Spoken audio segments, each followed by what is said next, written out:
বলি সাল্লাল্লাহু আলাইহি ওয়াসাল্লাম।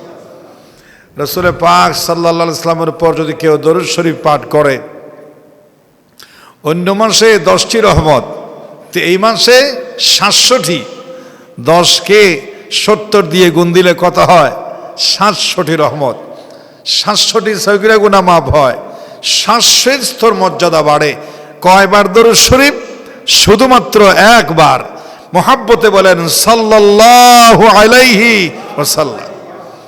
মাহে রমজান মুবারকে, মাসের সেরা, মাসের রাজা, ইবাদতের বসন্তের মাস, আল্লাহর ওলিদের, আল্লাহর বান্দাদের পছন্দের মাস, সর্বপ্রকার নিয়ামতে ভরপুর,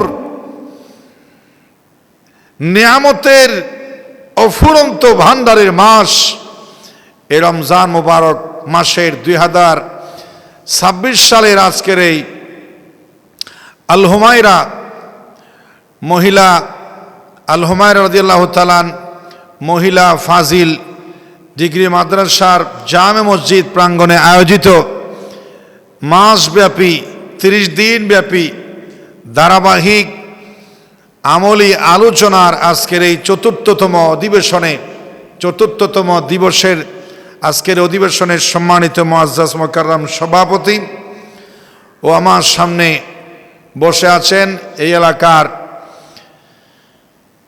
আবেদ, এই এলাকার নিয়মিত মুসল্লিয়ানে কেরাম, সম্মানিত রোজাদার বৃন্দ, সর্বস্তরের উপস্থিতি, এই মাদ্রাসার শিক্ষক এবং এই মসজিদের সম্মানিত পেশ ইমাম, সহকারী ইমাম, খাদেম সহ যারাই আছেন সবাইকে আমি আবারও একটি সালাম দিচ্ছি। আসসালামু আলাইকুম ওয়া রাহমাতুল্লাহি ওয়া বারাকাতুহু। পবিত্র রমজান মাস, এই 30 দিনে 30টি বিষয় আপনারা আলহাজ শামসুল হক ফাউন্ডেশনের ব্যবস্থাপনায়, তার সার্বিক ব্যবস্থাপনায় একটা বড় নিয়ামত আপনারা পেয়েছেন।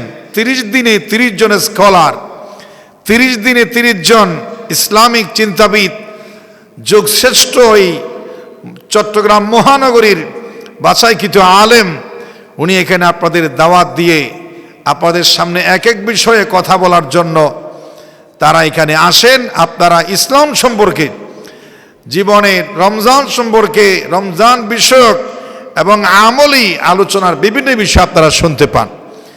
আমার আসার কথা ছিল 30শে রমজান। আমি ইতিকাফ থাকার নিয়ত করি প্রতি বছর। এজন্য আমি মাহফিল ইন্তেজামিয়া কমিটি ইমাম সাহেব, যিনি আমার সাথে যোগাযোগ করেন, বিশিষ্ট আলেমে দ্বীন জনাব মাওলানা জসিমউদ্দিন সাহেব দামাত বরকাতুহুল আলিয়া, তাকে আমার এই কথা পেশ করার কারণে আমি 30 দিনের পরিবর্তে আজকে ৪র্থ দিবসে আমি আপনাদের সামনে দোয়া নেওয়ার জন্য হাজির হয়েছি। আল্লাহ পাক আমাদেরকে এই বসাটাকে ইবাদত হিসাবে কবুল করুক, বলুন আমিন।